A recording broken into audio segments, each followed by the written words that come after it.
this slide is familiar to us. We have seen. What did we do when we have a patient of hyponatremia? The first thing is we had a suspicion that the patient might have hyponatremia based on the report. The report has come, let us say, 128. Normal being 135. We thought the patient is having hyponatremia. And immediately I am rushing for 3% NaCl. No, you should not do that.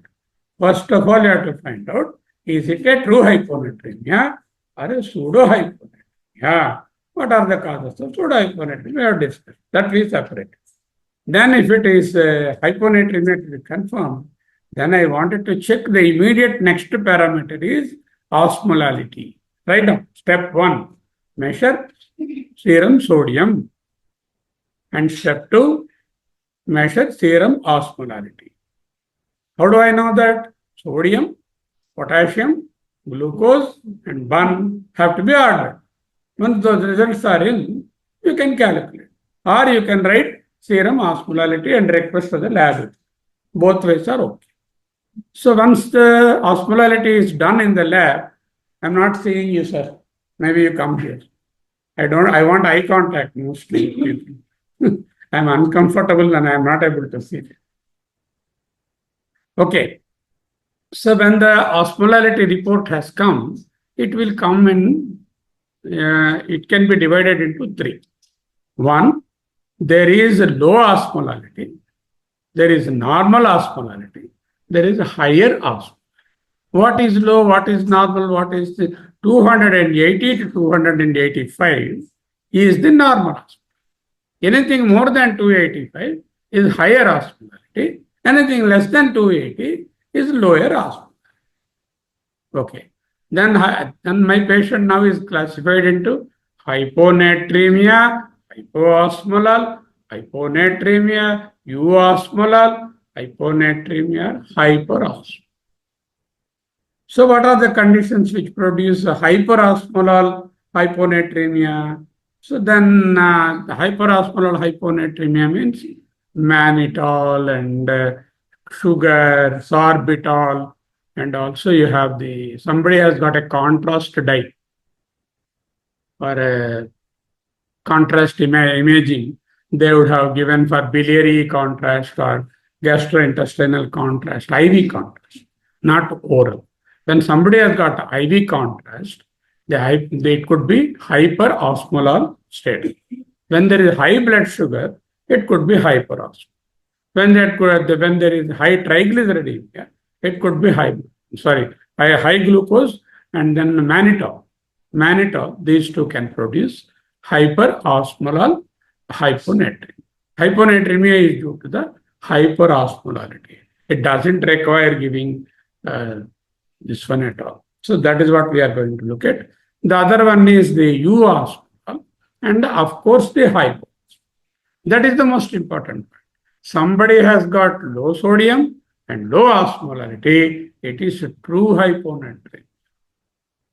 Low sodium, low osmolarity. Hypotonic hyponatremia. Hypotonic means hypoosmolar. Hypotonic hyponatremia is the true hyponatremia. In that there are again 3 varieties. What are they? Hypolimic, volemic, hyper. How do I know that? By clinical exam. So next step would be after the osmolarity, examine the patient. Even before that, you would have examined the patient, but specifically when you are looking for electrolyte disturbance, you must look for increase in the fluid or dehydration. What are those signs? Now you list one by one. What are those signs? 1, skin turgor, sunken eyes, dry mucous membranes, okay, and then tachycardia, and then dehydrate this one, and the pulse pressure will be wide, systolic will be higher, diastolic will be lower, wide pulse pressure, and then what are the conditions, what are the clinical signs of fluid overload? Yes. Edema anywhere in the body, mostly in the dependent areas. If the patient is bedridden, feet may be normal, but sacral spine I have to examine. and edema may be in the face. There may be ascites, there may be pleural effusion. All these things are fine. And JV. 45 degrees, you have to keep the patient and look for the JV. So I have now examined, is he hypervolemic, euvolemic, or hypovolemic?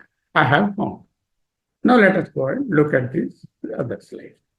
I require urine osmolality also. I have not told you the other day about urine osmolality. How to calculate urine osmolality? The formula is same only. Urine sodium plus urine potassium now. Instead of serum sodium, we require urine sodium and urine potassium, and urine sugar is missing here. Why? Normally sugar is not present in the urine. Normally in a normal patient is not diabetic. So sugar may not be there. So sugar may not be a big issue. Instead of bun, we will use urea. Because blood urea nitrogen is blood urea. It is not urine urea. So you have to use urea. Urine urea in milligrams per deciliter, milligrams percent. There we divided by 1.8. Here we are dividing by 5. This is to convert the milligrams into milliequivalents. Now what is the formula for urine osmolality? 2 times serum urine sodium plus potassium. That combination you add urea divided by 5.8. How about glucose? Not required because normally it is not there. If it is there, you consider it and divide by 80.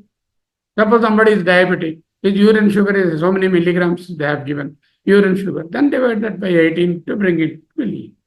Otherwise, no issue. Okay. Here, the difference between blood osmolality, serum osmolality here is potassium is an important player in the urine. Whereas there it is only 4 milliequivalents. Whether you add or not, just even if you just take sodium, glucose, and 1, almost you are nearer to the truth. But potassium also you can add. Even if the potassium value is not there also, you can assume it to be 4 and calculate. Here it is not like that. The urine contains a lot of potassium, so we require a specific urine potassium also. Now you have to ask for that also. So first I ask for what? I ask for serum sodium and potassium also. Along with that, usually they give. And then next thing is the osmolality. Either I calculated with the values or I ask the lab to give me the osmolality. If I did both, I find out the osmolar gap and keep it aside for my information. The third one is I examined the patient and decided his or her volume status. Hypo, U, and hyper. Then I ask for urine sodium and urine osmolality. Because for all my differential diagnosis, less than 20 sodium, more than 20 sodium is important for me to separate my patients. So I require urine sodium and urine osmolality. When you ask for urine osmolality, generally the labs will give urine sodium also. Because they would have obtained only by this calculation. And then you ask for urine sodium also. Now what are the investigations? Tell me. 1. Serum sodium. Serum osmolality. Calculated and lab. Clinical examination. Yeah, separate them into 3. Then urine sodium, urine law. That's all we require. If at all to exclude, we may require triglycerides and we may require paraproteinemia, we may require IV contrast history and all that to exclude. But these are the values required as far as this one is concerned. Okay. Now, we understood urine osmolality. We will go to differential diagnosis and treatment. Ultimately, the patient is come for you to not for just for fun. You have to treat him immediately. It's an emergency. And remember, 20 to 25% of ICU patients are having hyponatremia. Undetected hyponatremia or hidden hyponatremia. That is why every ICU patient, morning and evening, electrolytes we have to send. Okay. Now, what are the physical examinations I do? Because is there wasting? Is there cachexia, which tell me that there is diabetes or diabetes insipidus or malignancy, skin manifestations of diabetes and cancer, nails, clubbing, CKD nails, carcinoma bronchus, anemia, CKD malignancy, lymphadenopathy, infiltrated malignancy, fundus examination for diabetes, hypertension, type. These are the general screenings I have to do for my differential diagnosis, these are required. Now, we have heard about the syndrome of inappropriate secretion of antidiuretic hormone. What is inappropriate secretion? Okay, simply speaking, the ADH should correspond to the plasma osmolality and blood volume. If the plasma osmolality is less than 280, the ADH should come down. If it is more than 280 towards the B side, this side it is going, the ADH should go. This is from the posterior pituitary. This is the appropriate secretion. Posterior pituitary by osmoreceptor recognizes the plasma osmolality and then sends signals to decrease in case of low osmolality, to increase in case of high osmolality, the secretion of ADH. This is appropriate. Inappropriate secretion means pituitary is normal, it is not doing any bad thing, it is understanding the physiology and acting correctly, but there is some other focus in the body which is not under the control of the pituitary and which is inappropriately producing a ADH-like substance. It is actually not ADH, it is a vasopressin imitating molecule. An imitator has come and that vasopressin acts on the V2 receptors in the kidney. We have seen the other day on the endothelial, on the blood side of that, and they stimulate that, produce a cyclic AMP, vesicles are unfolded, aquaporin 2 are opened, more water is drawn. Inappropriate secretion of antidiuresis means the diuresis is prevented and then fluid is absorbed into the body. Okay, when fluid is absorbed, what will happen? There will be volume will increase.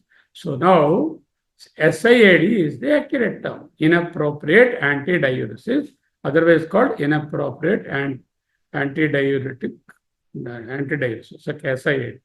ADH is inappropriately elevated in the SIAD by a variety of mechanisms, unregulated ADH secretion by a tumor or from the hypothalamus, elevated secretion of ADH in basal state in response to hypertonicity, these are normal, reset osmostat, activating mutation of the V2 receptor, permitting reabsorption of water in the absence of ADH. That means there is no ADH, but the receptor is stimulated on its own and the aquaporin channels are, that is called V2 receptor mutation. Okay, these are some of the conditions. So what are the diagnostic criteria for SIAD?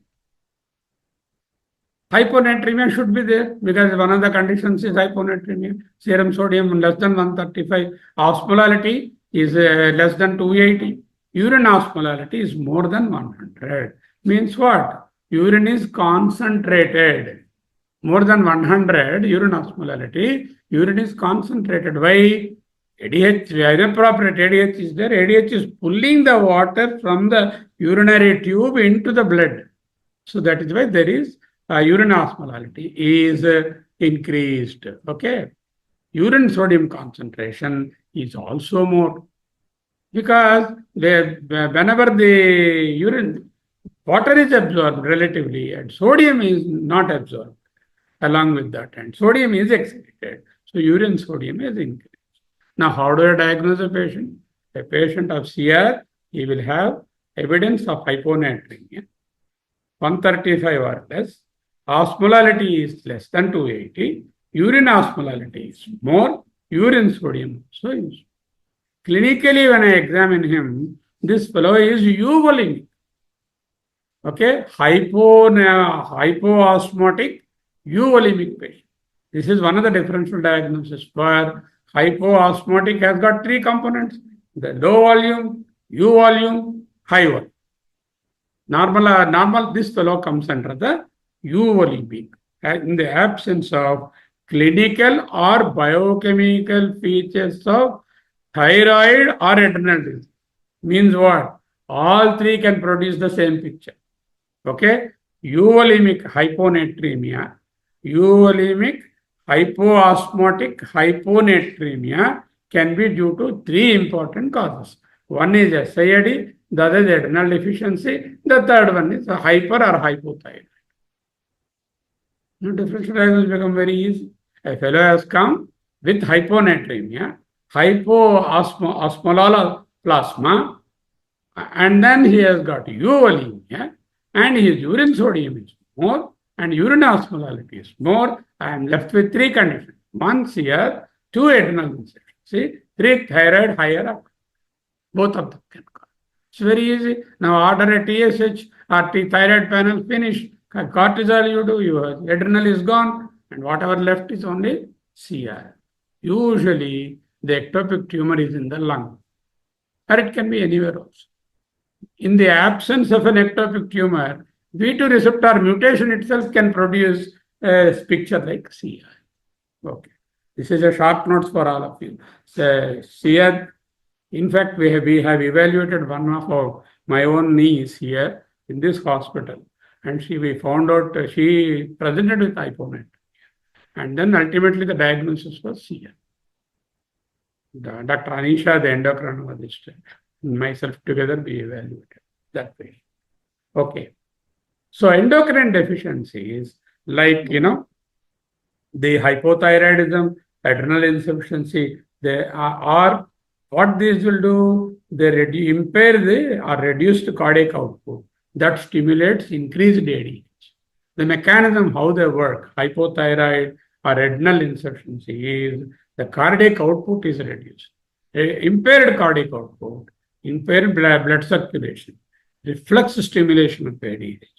Isolated glucocorticoid deficiency also can produce corticotrophin releasing factor mediated ADH also. CRF, when the CRF deficiency is there, and corticotrophin deficiency, cortisol deficiency, secondary ADH. So correction of these hormonal deficiencies corrects the water excretion defect and corrects the hyponatremia. Another thing important is the exercise-induced hyponatremia. Suppose the gentleman is exercising, he's sweating a lot, there is a lot of water, keeps on drinking. 2 hours he wanted to do gym, he was doing. In between every 15 minutes he is drinking water. This doesn't contain sodium. Then what will happen? He will end up in excess of water and dilutional hyponatremia. Marathon runners also, and they're running for 10 kilometers like that, they pick up water on the way. You might remember seeing videos. They keep on. That is not water actually. That is a sodium containing drink only they take. Even in summer, in this country, in tropical weather, whenever we are feeling thirsty, don't go and drink water from the fridge. Go and have some salted drink, lime juice or something. That will immediately quench the thirst. The amount of water you drink is not going to quench the thirst. It is a lack of sodium. Okay, so this is exercise-induced. This one particularly happens in this one females, low hypotonic solutions, marathon runners, and also the summer were not properly replacing the fluid, just drinking water can produce dilutional hyponatremia. Inappropriate secretion of ADH due to muscle-derived interleukin-6. What is the mechanism? Marathon runners exercise, muscle produces interleukin-6. This interleukin-6 stimulates the ADH release postally. Interleukin-6 is an inflammatory molecule. It doesn't keep quiet. It goes to the pituitary. No, you give ADH. And the anti-ADH is there, antidiuresis, water is cannot, water is pulled inside, means automatically hyponatremia and dehydration. Okay. Now, clinical diagnosis, how does the patient present? The most important presentation of hyponatremia is neurological. Neurological features are the main presentation of hyponatremia. For example, hypokalemia. What is the commonest presentation of hypokalemia? Muscle weakness. He comes with muscle symptoms. Not able to walk. I had a patient. He was all right in the morning. When I examined by around 2 o'clock, 3 o'clock, he was not able to walk. He had a paralysis. And he is ultimately diagnosed to be a familial hypokalemic periodic paralysis. And he said, yes, I get like this. Suddenly, I become very weak and I will not be able. Doctor comes and gives some fluid or injection. I become all right. So, familial periodic paralysis. So, here the presentation is not muscular, skeletal, cardiac, nothing, only neurological. So, development of cerebral edema in a rigid skull, headache, Lethargy. What are the causes of neurological symptoms? There's a lot of water, less of sodium. Sodium is the one which holds the fluid in the vascular compartment. Sodium is less, so water is not held properly. The water diffuses into the cerebral spine. I mean, cavity there, brain to the brain. It is in the rigid space. Naturally, there is cerebral edema, headache, lethargy, confusion, gait disorder. These are the important. Nausea and vomiting will be there, and also severe hyponatremia, seizures and coma, and brainstem herniation because of the cerebral edema, and permanent brain damage and death can occur. So these are the clinical presentations of hyponatremia. Remember, it is a neurological. What is the cause? Somebody will ask you, why neurological? Because of cerebral edema. Why cerebral edema? The volume is more, sodium is less. That is why there is cerebral edema.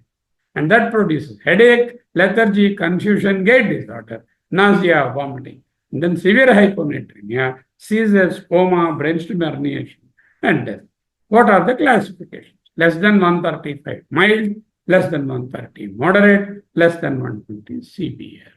This is the for us, just for our clinical grading, mild, moderate, severe. Okay. Diagnostic evaluations include clinical assessment, underlying cause should be ascertained, detailed history of any drugs, contrast materials, mannitol, other IV fluids, the other post-operative fluid taken, and multifactorial. Consider all possible causes. What are the laboratory evaluations? Serum osmolality, serum sodium, potassium, BUN, creatinine, glucose, uric acid to know the renal function, urine sodium, urine potassium, urine osmolality, serum proteins to exclude paraproteinemia, serum lipid profile for the triglycerides, thyroid, adrenal, pituitary because endocrine disorders produce this, chest X-ray PA to rule out bronchogenic carcinoma, thorax and brain CT if we are suspecting CR. Okay. Any additional test I would require? TSH may be required, cortisol estimations may be required, head CT and chest X-rays may show evidence of cerebral salt wasting or small cell oat cell carcinoma of the lung. These are rare. Okay. Now, workup for hyponatremia. 3 mandatory tests. One is serum osmolality, second one is urine osmolality, third one is sodium content. Without these 3, I will not be able to diagnose. Of course, clinical examination and sodium value. Electrolyte values are basically there. Serum osmolality, urine osmolality, urine sodium concentration to make a differential diagnosis. Hyponatremia. We are going by the algorithmic approach. The first and foremost thing is there is a lab evidence of hyponatremia. The sodium value is less than 130. Now, what is the value of the plasma osmolality? Isn't it? Serum osmolality. Serum osmolality 282, correct it as 285. Some books give 295, but 295 is very much on the higher side. This slide is from a textbook. They have printed 295. 280 to 285. And here, more than 285, less than 280. Okay? The first step is to classify the patient as low serum osmolality, normal serum osmolality, high serum osmolality. Okay? Okay. What is a hyponatremia with osmolality is the true hyponatremia. Means there is decrease in the sodium and decrease in the osmolality of the plasma. That is where we are interested. All others are differential diagnosis. So low serum osmolality, low sodium is true hyponatremia. Normal serum osmolality and then hyponatremia is check for hyperlipidemia, check for paraproteinemia. Very easy. Now, serum osmolality is normal, but there is hyponatremia means, teacher has told, must be triglyceridemia. Standard lab, 450, got the diet, we feel very happy.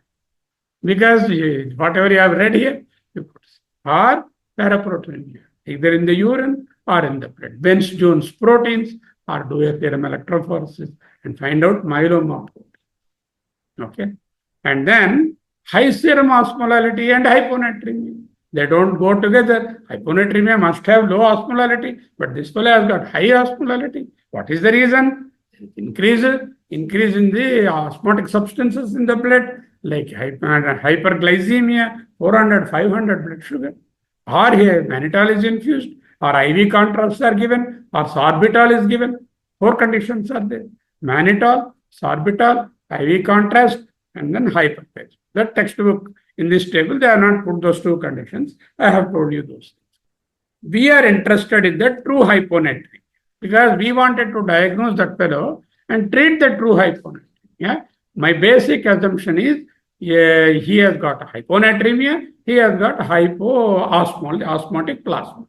Now, I have to see whether he is acute or chronic, whether he has got very intense symptoms, because intense symptoms may be an urgency. I have to immediately treat him, and or whether he has got a mildly symptomatic. So immediately when we come to the box of hyponatremia, hypoosmotic plasma, that is the true hyponatremia, immediately how is the patient? You have to ask. If the patient is mildly symptomatic, the treatment is different. If the patient is acutely symptomatic, like convulsions, coma, stupor, obtundation, ataxia, seizures, respiratory depression, hypercapnia, all these things are there, he is in a serious condition. He has to be dealt with in a separate algorithm. So we keep him aside. So we will deal that after this. So my immediate thing is hyponatremia, hypoosmolality. I am dealing with true osmolality, hyponatremia. How is the patient? My patient is mildly symptomatic. Okay, come on, you go with this algorithm. No, my patient is comatose, he is stuporous, he is obtunded, he is having ataxia, he is seizures, he has got hypercapnia, he has respiratory failure. No, this fellow requires immediate ICU care. You separate him separately, and then you have to treat him separately. Now we take the fellow who is go and come, who has got asymptomatic or mild symptoms, and then headache, lethargy, and dizziness. He may have no symptoms, only biochemical hyponatremia, or he would have had headache, lethargy, and then dizziness. This may be the minimums. Then what you do? You determine the serum of. Already we have determined normal, low, high. High means what? Hypertonic hyponatremia means assess for triglyceride, assess for mannitol, sorbitol, recent administration. Why we can't? Already we have done that. Low, normal means he must be only 3 diseases are there: CR, adrenal insufficiency, thyroid. That is over. Low is important. Low is the less than 280. That is the true hyponatremia. Hypotonic hyponatremia, assess the volume status. Okay. How do you assess? It is given there. Vital signs, orthostatic hypotension. That also is an important feature of dehydration and low fluid. And then jugular veins, venous pressure, skin turgor, mucous membranes, peripheral edema. So I assess the volume status. Is he hypovolemic, euvolemic, or hypervolemic? We'll go to the hypervolemic. A fellow who is hyponatremia, osmotic plasma, and hypervolemic. 3 levels. Hyponatremia, low osmotic pressure, and hypervolume, waterlogged. Body is waterlogged with fluid. It can be 2 causes, renal, external. Renal causes of waterlogging are chronic and acute renal failure. Other non-renal causes of waterlogging are cardiac failure, cirrhosis of liver, nephrotic syndrome, and then the hypoproteinemia. 4 conditions. How do I decipher? If it is renal cause, the urine sodium excretion will be more because kidney is not functioning. Sodium is not being reabsorbed. It is thrown in the urine. So urine sodium will tell me kidney is at fault. That is why there will be sodium. So urine sodium will be more than. Urine sodium will be less than 20 in the other 4 conditions. At heart failure, nephrotic syndrome, cirrhosis of liver, hypo. Why? Because of fluid overload, there is a reflex stimulation of the adrenal gland, which produces mineralocorticoid. This is a secondary mineralocorticism will be there. In all patients of edema, there will be secondary mineralocorticism that produces sodium retention. Sodium retention means sodium is not going in the urine. Urine sodium is less than. Very easy to understand. And not only I tell you by less than 20%, why it is so also is important to know. So now, who is my patient? Hyponatremia, hypoosmolality, hypervolemic. It could be renal, it could be non-renal. Non-renal edemas are heart failure, nephrotic syndrome, cirrhosis of liver, hypoalbuminemia. Yeah. In all these conditions, there is a reflex adrenal hypercorticism, hyperaldosteronism. This hyperaldosteronism retains the urine. That is why urine sodium will be less than 20. In primary renal disease, kidney is not functioning properly. Tubules are not able to absorb sodium properly. There is wasting of the sodium by the kidney. That is why he will have urine sodium more than 20. That is separated. Now, euvolemic. You will take a person who is euvolemic, hyponatremia, and then hypoosmolar plasma. Hyponatremia, hypoosmolar plasma, volume status, neither fluid overload nor dehydration. Such a fellow, you do the urinary sodium. If the urinary sodium, in that fellow, urinary sodium is invariably more than 20. Then I have got a group of people. I have to separate. I have to look at the urine osmolality. Urine osmolality more than 100. Urine osmolality less than 100. Urine osmolality more than 100 means it is concentrated urine. Osmolality of urine is a better indicator of concentrated urine than specific gravity. Specific gravity shifts after some time, but osmolality shifts are early. So you have to do a urine osmolality. How do I know that? You already know the formula. 2 into sodium plus potassium plus glucose is not there in this equation because usually glucose is not present. And if it is there, you divide it by 10 and you have got, instead of 1, you have blood urea, which you divide it by 5.8. Got it? Now, urine sodium is invariably more than 20 in these people. And I look at the osmolality. Urine is more than 100 milliosmoles. That is the concentrated urine. Symptoms of inappropriate antidiuretic hormone, hypothyroidism, adrenal insufficiency, stress, and certain drugs. These are the conditions. Already we said that here, adrenal insufficiency, hypothyroidism, drugs, and stress also can produce. What is the treatment for that fellow? Just fluid restriction. You don't have to give any sodium, any IV fluid, no sodium given, either normotonic or hypertonic. Restrict the fluid, automatically the hyponatremia. You see, very important. Treatment-wise. Unnecessarily, if you infuse the sodium, you will end up in some other problem. Done. Now, urine concentration of urine osmolality is less than 100. That means it's a dilute urine.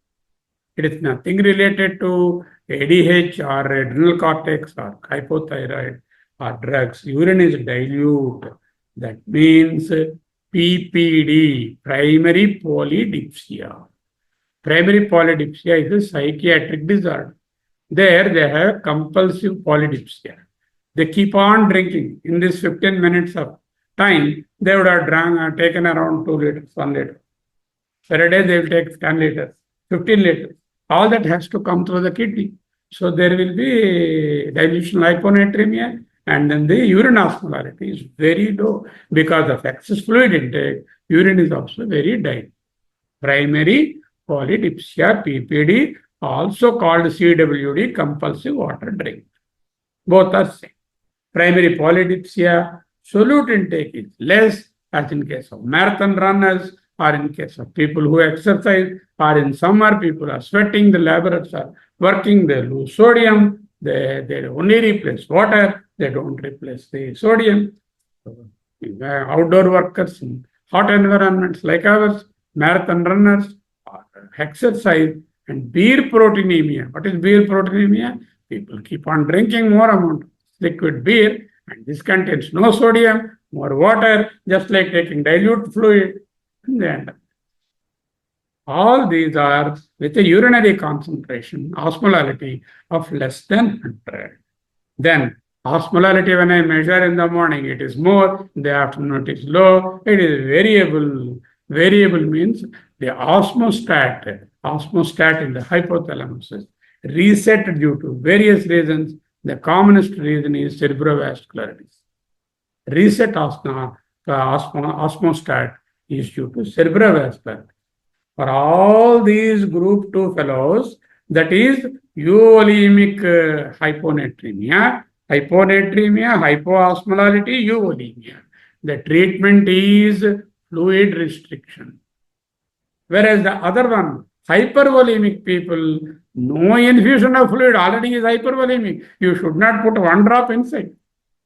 Already he will die. If you give him fluid, a heart failure fellow or a renal failure fellow, he will die. No question of fluid infusion. Instead, you fluid restriction. So you induce diuresis by giving diuretic, fluid and sodium restriction, and diuresis is the treatment. Very essential to separate, otherwise you end up in treatment fatalities. A fellow with hyponatremia, hypoosmolar plasma, hypervolemic is not a candidate for IV fluid. Instead, water should be thrown out from the body by giving diuretics, fluid and sodium. That is group 1. The group 2 central fellows, no giving fluid, no diuretic. Just restrict the. Go to the other side. That is the classical hyponatremia. We have hyponatremia, hypoosmolality, hypovolemia. Volume also is decreased. So this fellow requires fluids because volume is decreased. And I have to give fluid. Which fluid I have to give? There are other 2 fellows. One fellow is prohibited. The other fellow no fluid intake. Fluid restriction only. And this fellow we have to give fluid. Separate these 3 fellows. Now this fellow has got, is it renal? Is it extra-renal? Again the same question. Is the kidney able to conserve sodium when there is no sodium in the body? Or the kidney is not able to conserve because of its own disease? Extra-renal losses are, they will have the urinary sodium is more than 20. That means kidney is wasting the sodium. That means renal disease, renal loss. Renal loss could be due to excess diuretics, or it could be mineralocorticoid deficiency, and the treatment is isotonic saline. Now, the other fellow who has got less than 20 milliequivalents, who is this person we are dealing? A fellow with mild symptoms. We have not touched the fellow who is having severe hyponatremia and cerebral symptoms more. My patient in this chart is asymptomatic biochemical hyponatremia, or a fellow who has got simple headache, lethargy, and confusion. Minimum symptoms. And serum sodium is more than 120. These 3 conditions should be satisfied to enter into this step. Then volume. I decided hypervolemia. I have given diuretics and treated him. Euvolemia, I restricted the fluid. No IV fluids. This will come with a bottle. No, not this fellow. I will tell you when you have to give fluid. Wait. No fluid intake. Only fluid restriction. What is fluid restriction? Less than 1500 ml of fluid per day. Less than 2 grams of salt per day. Fluid and salt. 1500, whatever is the fluid, whatever, whether you give water, whether you give buttermilk, whether you give food fluid, the fluid is around 10% of the food contains water. All that you account for, and 1500 ml is allowed. Okay, salt less than 2 grams. Okay, we move to the other side where the fellow actually in need of fluid is hypovolemic, hypotonic, hyponatremia, all 3 hypo. hyponatremia, hypotonic, hypovolemic. It reserves fluid. Then I don't need to know whether I will pump in fluid or treat the underlying cause. If there is diarrhea vomiting, not only I give fluid, I correct the diarrhea. Okay, extra renal losses like diarrhea, vomiting, third phase sequestration. That is, ascitic fluid, pleural fluid, or vesicocolic pouches they will create, or vesicocolic fistulas, or ileal conduit. They take a part of the ileum and make it like a urinary bladder, and then insert the two ureters into the ileum, and the urine is passed through the gastrointestinal tract. Because of some disease of the urinary tract, he is not able to pass the urine from the urinary bladder, urethra outside. He is not able to do that. The ureters are diverted into an ileal conduit, and ileal conduit is not like bladder. It is not, so it doesn't know what to absorb, what not to absorb. So there is a lot of problems, and that can produce this sort of condition. So ileal conduit and vesicocolonic fistulas, and then of course diarrhea, vomiting, third phase sequestration, bowel obstruction. In acute surgical bowel obstruction, the bowels are so distended, and the distended bowels are loaded with this fluid, and this fluid is rather sequestrated in that produces hypovolemia. It is thrown away from the circulation. The fluid is got sequestered in the bowels. So there is hypovolemia and also hyponatremia. And urine sodium, I look at sodium is going in the urine, because kidney knows this fellow requires sodium, and it's already hyponatremic. Let me conserve sodium. It is conserving. So urine sodium excretion is less because the renal mechanism is intact.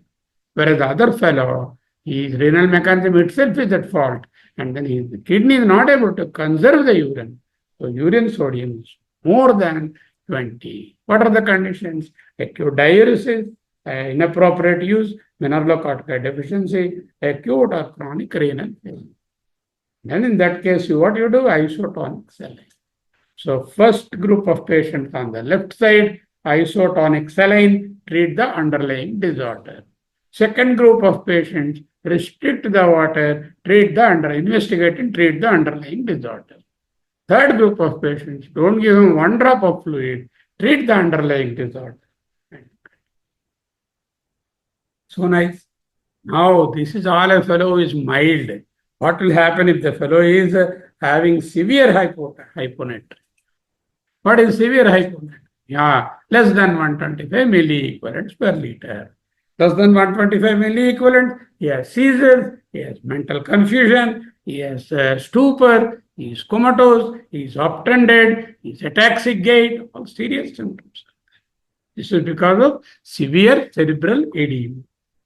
Such a patient, I have two options. One, I can give him 3% sodium chloride as a bolus, or I can give him as an infusion. This fellow must be treated with 3% sodium chloride. 3% sodium chloride you have in this hospital?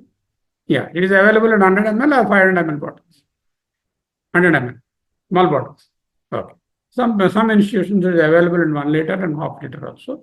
100 ml bottles are available.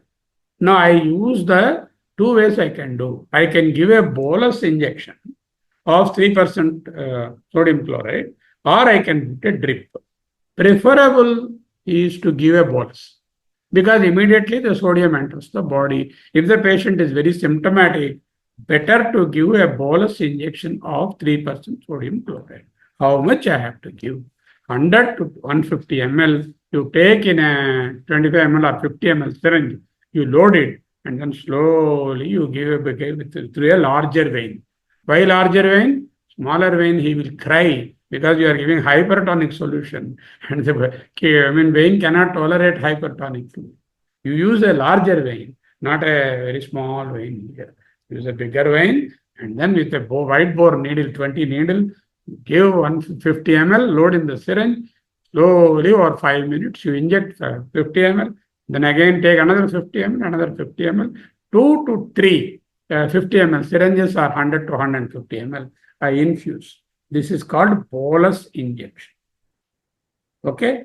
This will increase immediately by 2 to 3 milliequivalents. The sodium will go up. He has come with 122. Now he has come to 125. 125 and above is somewhat better than 122. His symptoms will regress. Suppose his symptoms are still persisting and it has not come to 125. You can repeat the bolus injection once more time. 2 bolus injections up to you can give. Okay. Now, I choose not to give bolus, but I wanted to give drip. It is a slower process because the IV infusion drip will take time. What is the thing I give? How much I give? 1 to 2 ml per kilogram per hour. Suppose 60 kilograms is there, you give him 60 ml or 120 ml per hour. 60 to 120 ml of 3% solution. You put in the infusion pump and it will give. Now, here, very important guideline for you is in 6 hours, it should not increase more than 6 milliequivalents. In 24 hours, it should not increase more than 12 milliequivalents.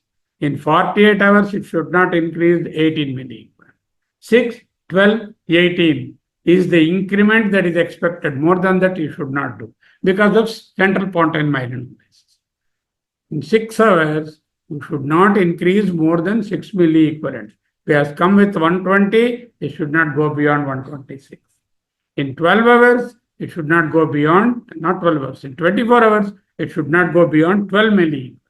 In 48 hours, 18 milliequivalents. This is the upper limit of infusion. How do I know? Every 2-3 hours, keep checking the sodium, and depending on that, you titrate the infusion. Okay. Symptoms are resolved. Check sodium levels every 2 hours. Adjust infusion rate. Switch to the moment he is above 125, you can switch to isotonic. You don't have to depend on 3%. The moment he is 125, 128, 130 is coming, then just isotonic saline. Good enough. You have no business to continue with the hypertonic saline. Patients with serum sodium above are usually asymptomatic. 125, 120, then only they start getting the symptoms.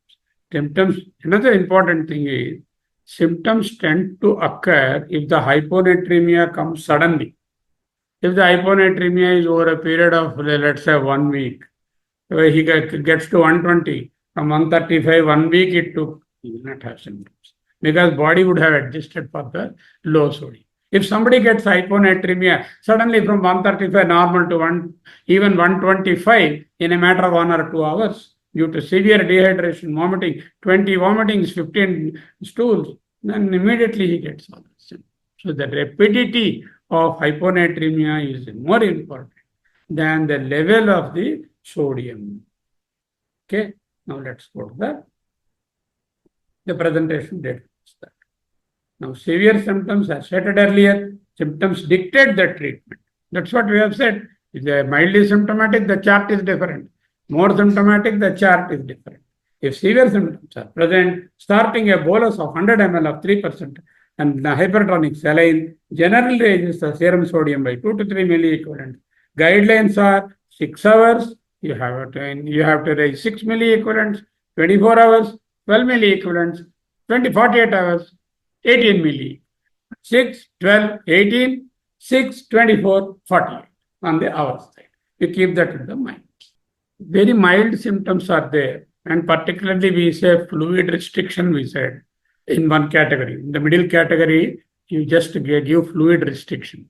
Fluid restriction means ask him to take less than 1500 ml of water per day. This doesn't mean you should stop IV fluids. If he is requiring some DNS or some dextrose, that can go separately. Oral fluid restriction is important. Careful monitoring of the symptoms. Now, how do I calculate the dose? This is important. So, how much sodium I have to infuse? I must know, isn't it? Sodium deficient is equal to total body water multiplied by desired sodium minus actual sodium. What is desired sodium? What is normal value of sodium? 130. But that's not my desired sodium because I don't want to produce central point on my. My desired sodium is usually 125. because above 125 is not dangerous. It's mild. It doesn't kill him. So if I come up up to 125, I save the patient and I also save him from spontaneous myelolysis. So 125 is the desired sodium, let us say. And then actual sodium you mentioned is 115, let us take a calculation. Desired sodium 125, actual sodium is 115. So the difference is 10 milliequivalents I have to raise.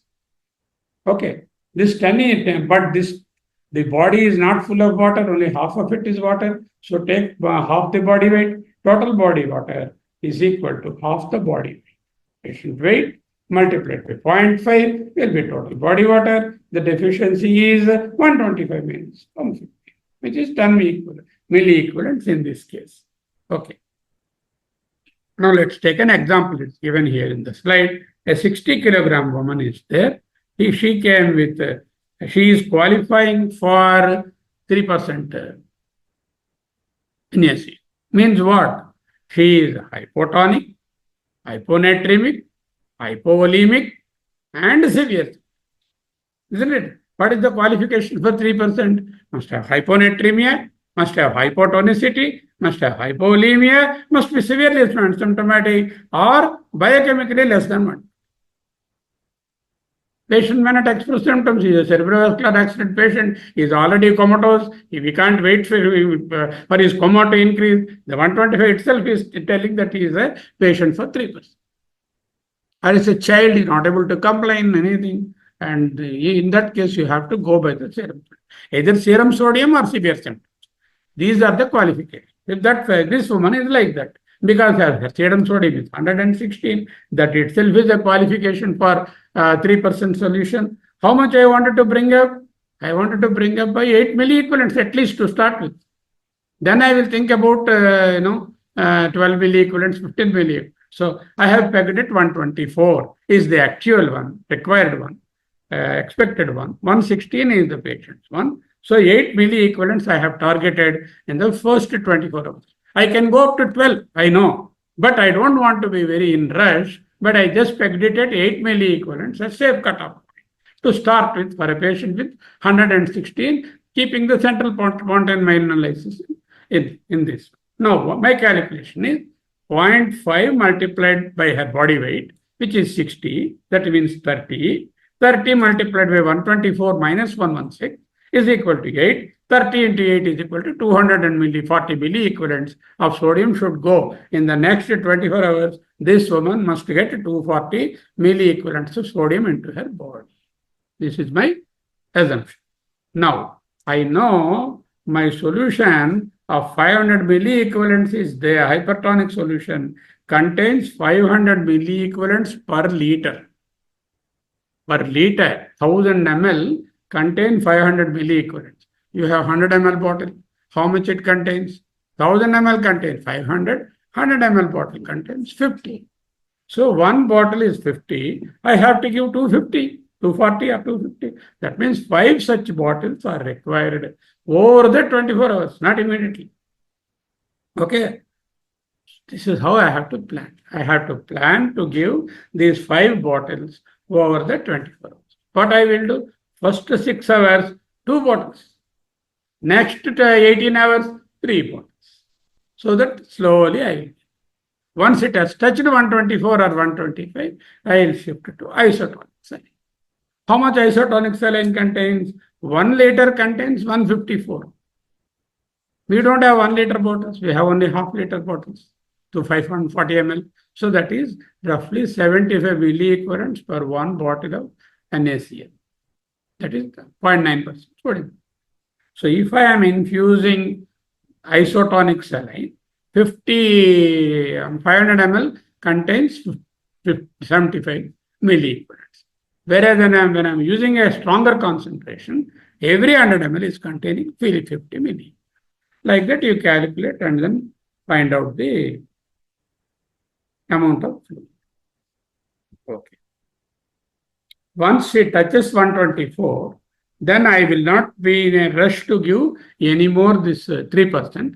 I will discontinue and change on to isotonic saline. which contains 150 ml per liter or 75 ml per one bottle. Okay, that you have to. Now, what is central pontine myelin? What if the sodium increases too fast? Suppose you are given very fast, in the first 6 hours itself you have replaced 20 milliequivalents or 10 milliequivalents. You should not do. Anything in excess of 20 milliequivalents per day can produce central pontine. But if you are pegging at 12 only, we are not targeting 20, so our risk of central pontine minus is almost negligible when we give not more than 12 milliequivalents per day, not more than 18 milliequivalents in 48 hours, not more than 6 milliequivalents in 6 hours. 6, 18, 6, 12, 18, 6 hours, 24 hours, 48 hours. That you have to keep in mind. Okay. These symptoms usually develop 12 to 16 days after the episode. Sometimes some people will come on 4th or 5th day also, they can. But generally they take around 10 to 12 days.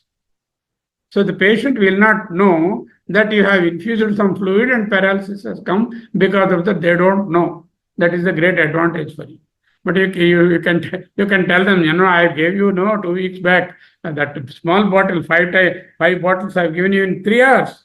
That has caused this. If you tell, come to the court, he will ask you to come.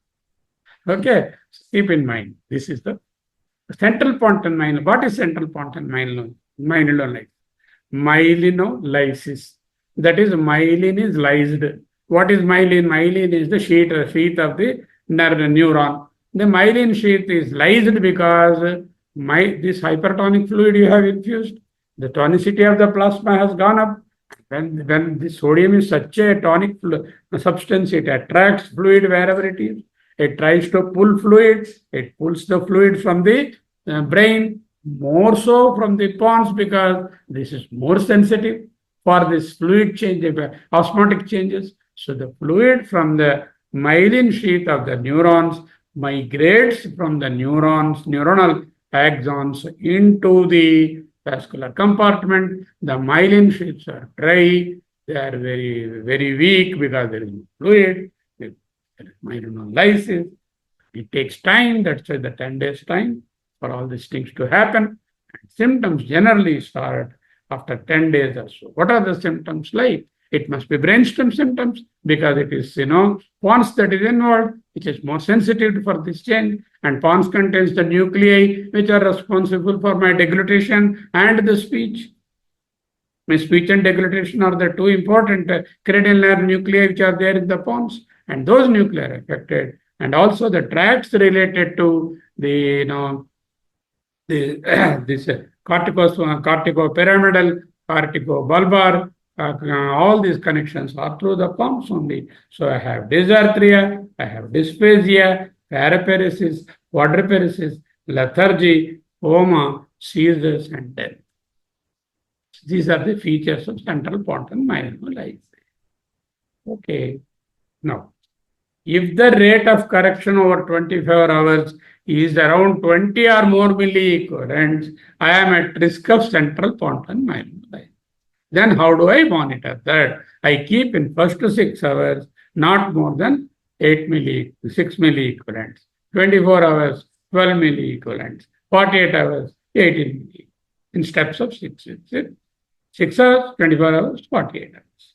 So very uncommon if serum sodium increases 12 milliequivalents or less than 20 hours. How do I diagnose? Of course, clinical. Clinically, a patient had a history of hyponatremia. He or he was admitted, treated with this concentrated solution of sodium chloride, came to the OPD with dysarthria, all symptoms of the pons, and which I have described after about 1 week to 2 weeks, and we have got central pontine myelinolysis. Ask for a CT. CT is a better investigation than MRI as far as central pontine myelinolysis. Unfortunately, these imagings will take time to give you a picture. They may not be there even until 4 weeks. Patient imaging may be normal, but the clinically it is there, history is there, 3% sodium you have given, and you start treating. How do you treat? Not much of treatment is available. CPM is associated with very poor prognosis. But the best thing is prevent it. How do I prevent? Every patient who qualifies for hypertonic saline must be infused with 3% sodium chloride at a rate not exceeding 6 milliequivalents in the first 6 hours, not exceeding 12 milliequivalents the first 24 hours, not exceeding 18 milliequivalents in the next 48 hours with frequent sodium monitoring. The moment they touch 125, we have no business to continue with the hypertonic saline. Switch to normal saline. This is the rule. If you do that, you will not see any case of central pontification. If you fail to do that, if you are vigorous, over enthusiastic, push 4 bottles in 2 hours, suddenly the brain will give way and produce. There is one treatment that is available called plasmapheresis. Plasmapheresis is just like dialysis. You take the plasma and run it through a semi-permeable membrane, and excess sodium is filtered there. Instead of kidney doing it, after slowly, plasmapheresis removes the excess sodium and brings down the osmolality. Body, it can respond. It is not very established treatment, but it can also work. Now, when we come to the vomiting and diarrhea, burns, peritonitis, bowel ileus because of the obstruction. These are third phase sequestrations, gastrointestinal causes, and third phase sequestrations. You treat the underlying cause, loss of water, loss of sodium, loss of chloride. Free water, hypotonic fluid intake could be another cause, like marathon runners and exercise and laborers and others.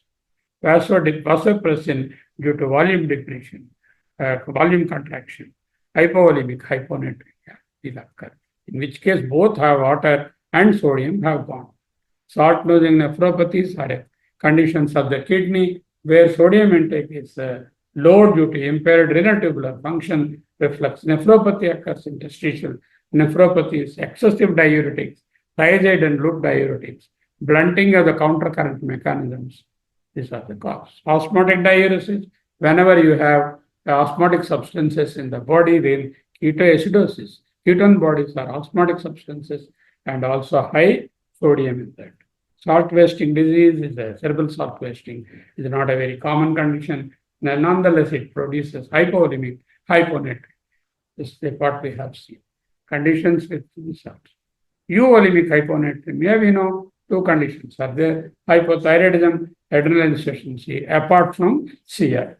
CR, hypothyroidism, hypoadrenalism. Hypervolemic hyponatremia, we know that less than 20 sodium is fluid overload, congestive heart failure, nephrotic syndrome, and hepatitis. More than 20 urine sodium, it is renal cause itself producing. So we have to treat them not by IV fluid infusion, but by absolute fluid restriction and giving diuretics and sending this fluid away. Severe hyponatremia is anything less than 120 or 125, you have to produce. Okay. Persistent chronic hyponatremia, I'm skipping. Summary of hyponatremia. So what did I learn in this lecture of hyponatremia? Around 1 hour now, I think I have to stop. My other meeting is approaching. Hyponatremia is not one single condition. It is a group of conditions mixed together. The moment I say low sodium values, don't jump to the conclusion patient is having true hyponatremia. First, separate the pseudo hyponatremia fellow, just as I told you yesterday. Once that is done, then you look at the osmolality of the plasma.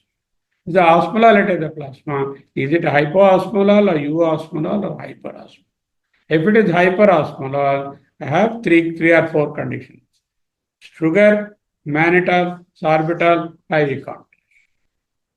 If it is euosmolar, then I have what? Three or four conditions.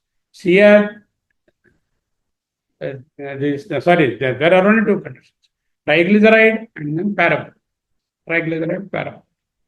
And then if it is hypoosmolar, then my problem probably is severe. I have to see the volume, low volume, normal volume, high volume. If it is high volume, renal, extra. Renal, so urine sodium will always be, urine will be, kidney is excreting, urine sodium is higher. Whereas in the other cases, urine sodium is lower because the reflex aldosteronism is there, heart failure, nephrotic syndrome, hypoproteinemia, and then cirrhosis. Treat the underlying cause, no fluid infusion, diuretics is the treatment. Then I have got the central fellows. These are euvolemic. Euvolemic means I have only 3 conditions or 4 conditions. CS, and then adrenal cortical deficiency, hypothyroidism, certain drugs, and stress. Treat appropriately. Don't give IV fluids. Only give him fluid restriction. Less than 1500 ml of fluid, less than 2 grams sodium per day. He will recover automatically. Now I have got the major segment where hyponatremia, hypoosmolar, hypotension, hypovolemia. Then is he losing through the kidney? Is he losing extra renal? How do I know? Again, go to urine sodium. And in the urine sodium, if the urine sodium is more, that means your kidney is wasting. So it could be renal losses, diuresis, acute renal failures, and any other conditions which could have produced kidney damage and this extra renal, where the urine sodium will be lower because kidney is conserving the sodium.